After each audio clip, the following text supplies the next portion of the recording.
91 गुणिले 2 भागिले 7 वजा 15 गुणिले 4 अधिक 3 छेदामध्ये 75 गुणिले 8 भागिले 15 वजा 17 गुणिले 2.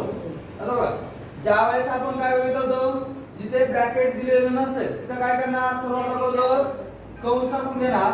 मग 91 गुणिले 2 भागिले 7 कशामध्ये इकडे कंसामध्ये वजा 15 गुणिले 4 भागिले 3 छेदामध्ये काय येईल 75 गुणिले 8 भागिले 15 वजा 17 गुणिले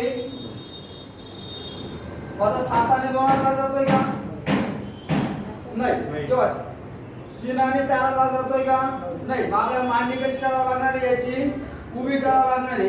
म्हणजे काय येईल 91 गुणिले 2 भागिले 7 वजा 15 गुणिले 4 भागिले 3 छेदामध्ये 75 गुणिले 8 भागिले आता हा भागाकार कसा घ्यावा लागणार आहे छेदामध्ये वजा 17 गुणिले बघा आता 7 आणि 91 भाग जातोय 7 1 7 7 1 7 उरले किती 2 7 3 21 3 1 3 3 5 15 15 1 15 15 5 75. मग वरच्या ब्रॅकेट मध्ये काय उरलंय रे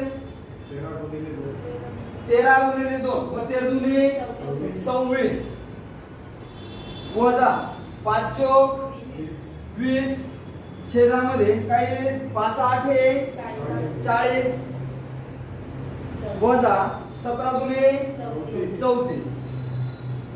मग 26 मधून 20 गेले उरले किती 6.